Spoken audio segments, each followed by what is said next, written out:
ನಮಸ್ಕಾರ. ಇದು ಸುದ್ದಿ ವಿಶ್ಲೇಷಣೆ. ನಾನು ಶಶಿಧರ್ ಭಟ್. ಇದು ನನ್ನ ಡಿಜಿಟಲ್ ವಾಹಿನಿ ಸುದ್ದಿ ಟಿವಿ.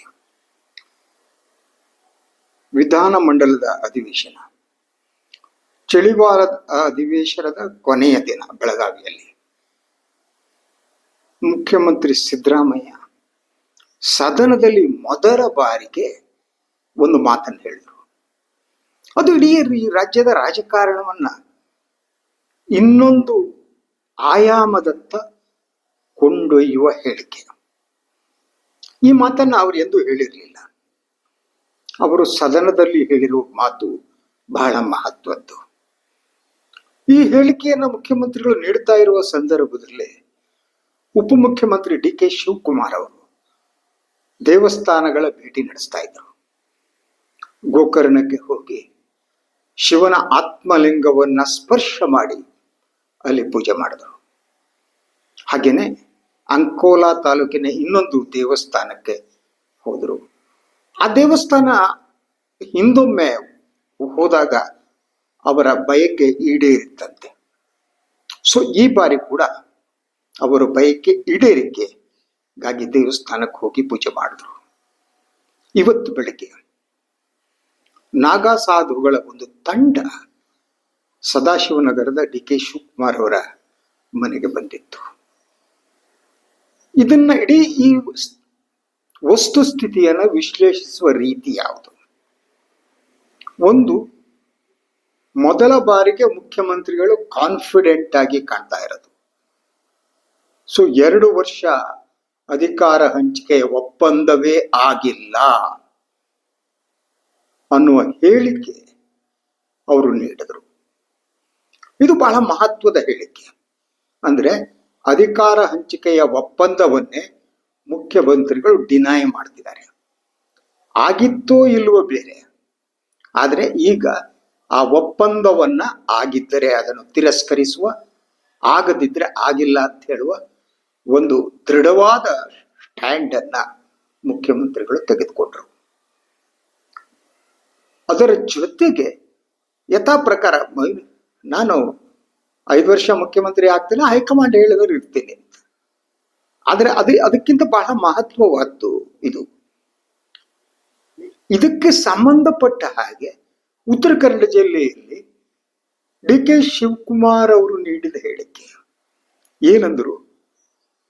ಇಬ್ಬರು ಸೇರಿ ನಾವು ಹೈಕಮಾಂಡ್ ಅನ್ನ ಒಪ್ಪಿಸಿದ್ದೆವು ಮತ್ತು ನಮ್ಮ ನಡುವೆ ಒಪ್ಪಂದ ಆಗಿದೆ.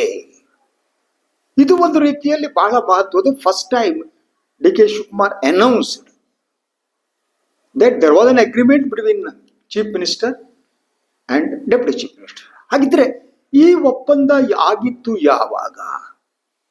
ಅದನ್ನ ಹೇಳಿಲ್ಲ ಡಿ.ಕೆ. ಶಿವಕುಮಾರ್ ಅವರು. ಅಂದ್ರೆ 2023 ಚುನಾವಣೆಯಲ್ಲಿ ಕಾಂಗ್ರೆಸ್ ಅಧಿಕಾರಕ್ಕೆ ಬಂದ ಮೇಲೆ ಆದ ಒಪ್ಪಂದವೇ, ಅಥವಾ ನಂತರ ಈ ಬಿಕ್ಕಟ್ಟು ಏನು ಪ್ರಾರಂಭ ಆಯಿತು, ಹೈಕಮಾಂಡ್ ನೀವಿಬ್ಬರು ಕುಳಿತು ಮಾತನಾಡಿ ಅಂತಾರಲ್ಲ, ಆಗ ಆದ ಒಪ್ಪಂದವೇ ಅದು. ಈ ಸಮಯ ಅನ್ನೋದು ಬಹಳ ಮುಖ್ಯವಾದ್ದು. ಯಾವಾಗ ಆದ ಒಪ್ಪಂದ? ಹಾಗಿದ್ರೆ ಆ ಒಪ್ಪಂದ ಏನು? ಅದನ್ನು ಡಿ.ಕೆ. ಶಿವಕುಮಾರ್ ಹೇಳಿಲ್ಲ. ಅದು ಮುಖ್ಯಮಂತ್ರಿ ಆದ್ರೂ ಹೇಳಬೇಕು, ಉಪಮುಖ್ಯಮಂತ್ರಿ ಆದ್ರೂ ಹೇಳಬೇಕು. ಆ ಒಪ್ಪಂದದ ಅಂಶಗಳು ಯಾವುವು, ಯಾವ್ಯಾವ ವಿಚಾರದಲ್ಲಿ ಇಬ್ಬರು ಒಪ್ಪಂದ ಮಾಡಿದ್ದಾರೆ? ಅದ್ರಲ್ಲಿ ಒಂದು 2-3 ಸಾಧ್ಯತೆಗಳಿವೆ. ಅದ್ರ ಬಗ್ಗೆ ನಾನು ಮಾತನಾಡ್ತೀನಿ. ಈ ಒಪ್ಪಂದ ಬಹುಮಟ್ಟಿಗೆ ಇವರ ಏನು ಉಪಹಾರ ಡಿಪ್ಲೊಮಸಿ ಇತ್ತಲ್ಲ, ಬ್ರೇಕ್ಫಾಸ್ಟ್ ಡಿಪ್ಲೊಮಸಿ, ಆ ಸಂದರ್ಭದಲ್ಲಿ ಇದಾಗಿದ್ರೆ ಆ ಸಾಧ್ಯತೆ ಏನು?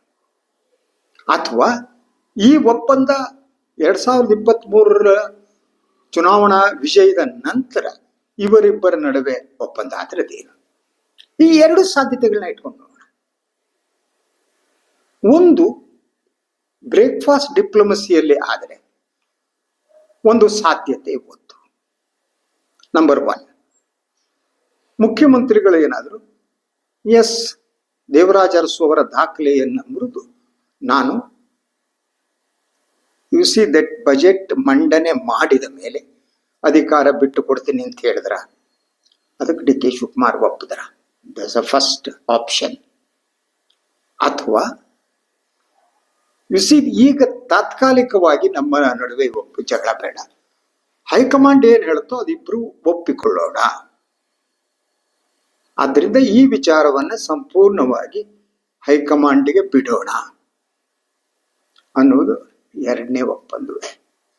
ಆದ್ರೆ ಈ ಹೈಕಮಾಂಡಿಗೆ ಬಿಡೋಣ ಅಂತ ಹೇಳಿದ್ರೆ ಆ ಒಪ್ಪಂದ ಆಗಿದ್ರೆ, ಈಗ ಸಿದ್ದರಾಮಯ್ಯನವರು ಸದನದಲ್ಲಿ ಆಡಿದ ಇನ್ನೊಂದು ಮಾತು, ಹೈಕಮಾಂಡ್ ನನ್ನನ್ನ ಬೆಂಬಲಿಸ್ತಾ ಇದೆ, ಹೈಕಮಾಂಡ್ ನನ್ನ ಜೊತೆಗಿದೆ, ಹೈಕಮಾಂಡ್ ನಾನು ಮುಖ್ಯಮಂತ್ರಿ ಸ್ಥಾನದಲ್ಲಿ ಕಂಟಿನ್ಯೂ ಆಗ್ಬೇಕು ಅಂತ ಹೇಳ್ತಾ ಇದೆ.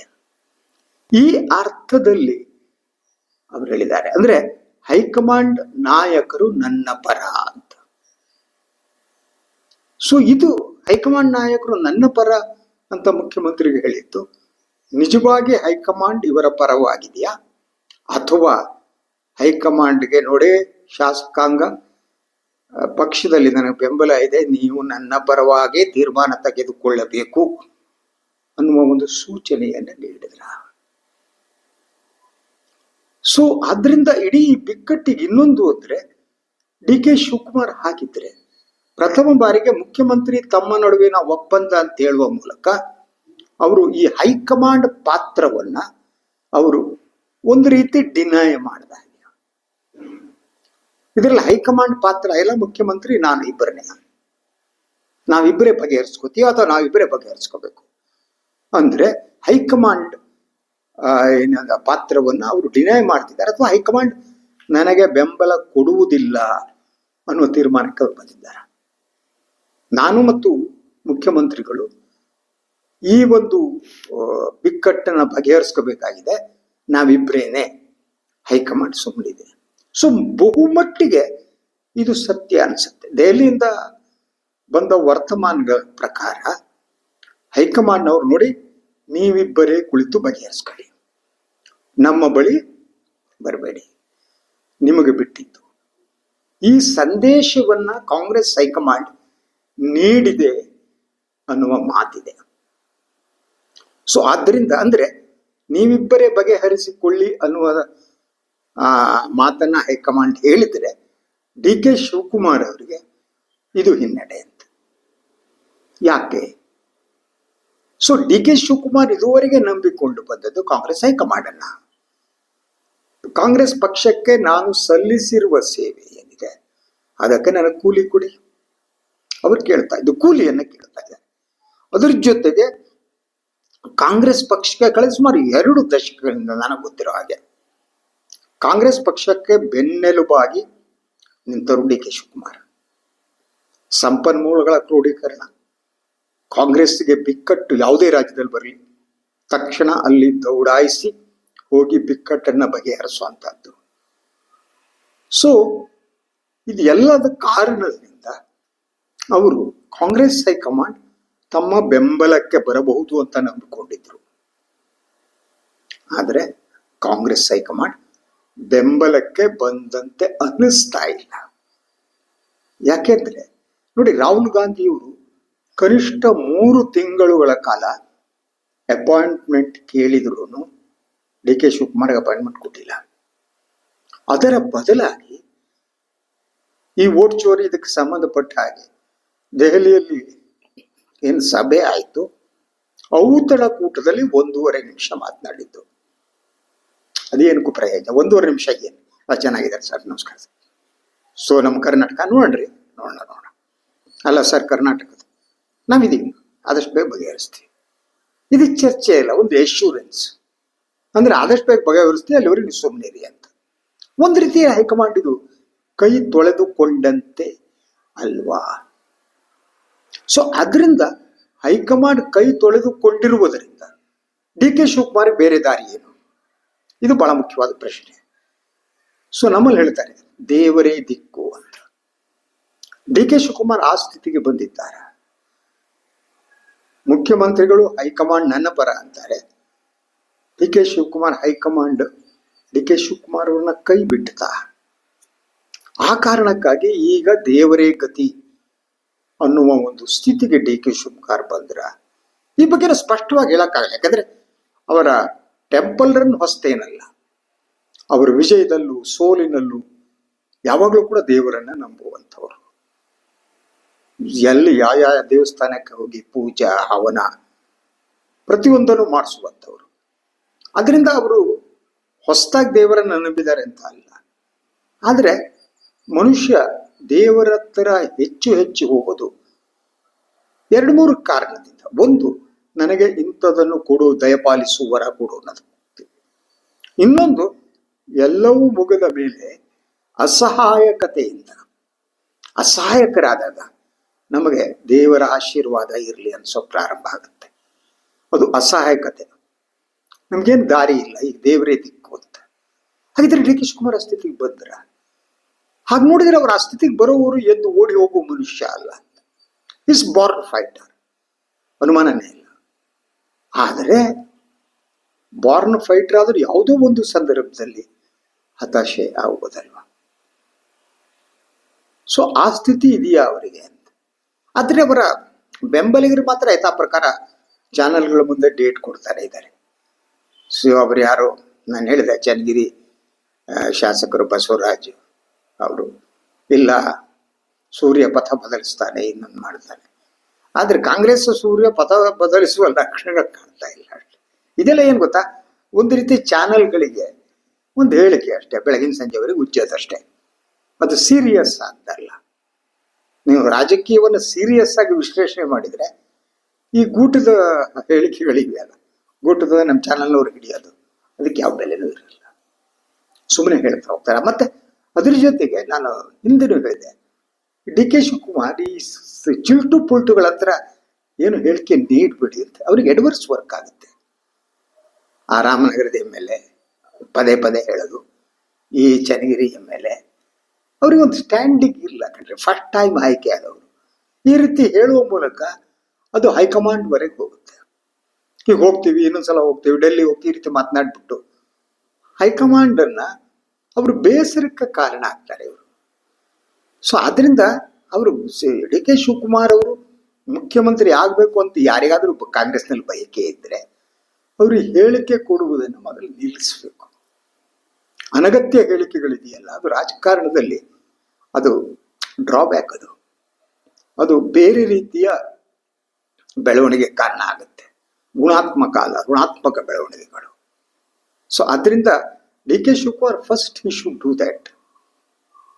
ಅವರು ತಮ್ಮ ಹಿಂಬಾಲಕರಿಗೆ ಮಾತನಾಡ ನೋಡಿ. ಡಿ ಕೆ ಶಿವಕುಮಾರ್ ಮಾತಾಡಲ್ಲ, ಬಹಳ ಸ್ಪಷ್ಟ. ಅವ್ರು ನಿನ್ನೆ ಹೇಳಿದ್ದು, ನಾನು ಎಲ್ಲಿ ಹೇಳಿದ್ದೀನಿ ಮುಖ್ಯಮಂತ್ರಿಗಳು 5 ವರ್ಷ ಇರಲ್ಲ ಅಂತ ನಾನು ಹೇಳಿಲ್ವಲ್ಲ. ಬಹಳ ಅದ್ಭುತವಾದ ಸ್ಟ್ಯಾಂಡ್ ಅದು. ಪಕ್ಷದ ಒಬ್ಬ ನಿಷ್ಠನಿಂದ ನೀವು ಇದನ್ನೇ ನಿರೀಕ್ಷೆ ಮಾಡೋದು, ನಾನೇ ಹೇಳಿಲ್ವಲ್ಲ. ಹೌದು. ಸೊ ಆ ಒಂದು ಅಪ್ರೋಚ್ ಏನಿದೆ, ಈ ಡಿ ಕೆ ಶಿವಕುಮಾರ್ ಅವರ ಈ ಅಪ್ರೋಚ್ ಏನಿದೆ, ಅದು ಅವರ ಹಿಂಬಾಲಕರಿಗೂ ಬರಬೇಕು ಅಂತ. ಅದನ್ನು ಮೀರಿ ಹಿಂಬಾಲಕರು ಬೇರೆ ರೀತಿಯ ಹೇಳಿಕೆಗಳನ್ನು ನೀಡ್ತಾ ಹೋದರೆ ಅದು ಅವರಿಗೆ ಎಡ್ವರ್ಸ್ ಆಗುತ್ತೆ.